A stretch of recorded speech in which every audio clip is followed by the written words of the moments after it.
checking into the hotel. You guys are here in California. You probably hear this a lot when you go out of state, right? I'm checking into the hotel, talking to the guy at the front desk, and making conversation. He's like, so where'd you come in from? I said, Los Angeles, California. Here it comes. California? Just a matter of time before California has the big earthquake, breaks off and falls into the ocean. I said, yeah, because luckily all the state's borders are perforated. It's not a coupon, all right? It doesn't just tear off exactly at Nevada, you know. People in Arizona are like, whoa, we almost fell into the ocean. I know. That was close. I was like, come on, man, learn something about geometry. All right. In that New Jerusalem. In that New Jerusalem, I'm going now in the New Jerusalem. Take a look at that curve up there in the left-hand corner. Some people will say that I need to be locked up and medicated because that don't look right to me.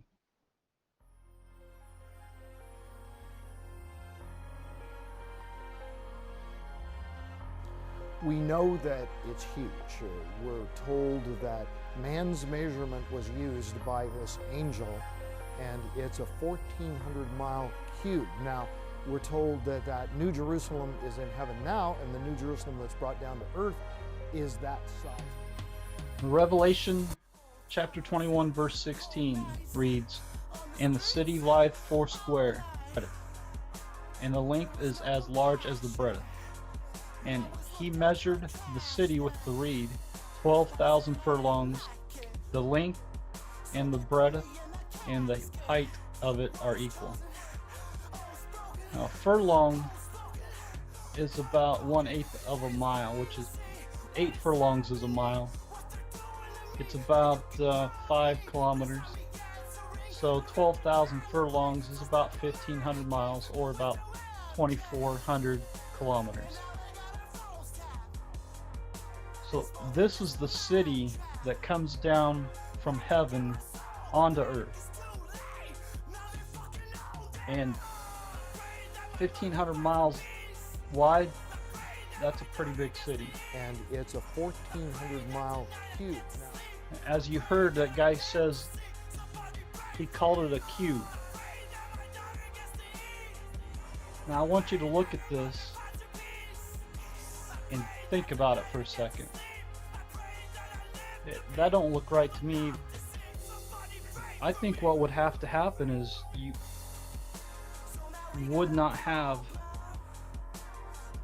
a foursquare city. I think if that were the case, if the Earth was a planet, then I don't think you have a square. Imagine if the city was 8,000 miles wide and you set it on the Earth that is 8,000 miles wide. Then you don't have a square. What you got is a circle. So that doesn't work. You change the shape, you don't have a square. Your square becomes a circle. You got a half square, half circle if it's got a four square, but it says, "And the city lieth foursquare." And the other point, I think it's got to be a pyramid. The word pinnacle is used twice in the Bible, Matthew 4 verse 5 and Luke 4 verse 9, and it's when the devil is testing Jesus. The devil takes him up to a holy city and has him sit on the pinnacle of the temple. To me, the pinnacle of the temple would be the top point of it, the peak of it.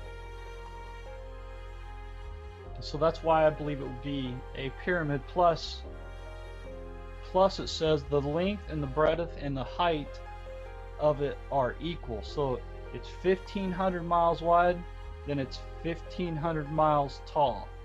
And if you got a 1,500 mile tall building,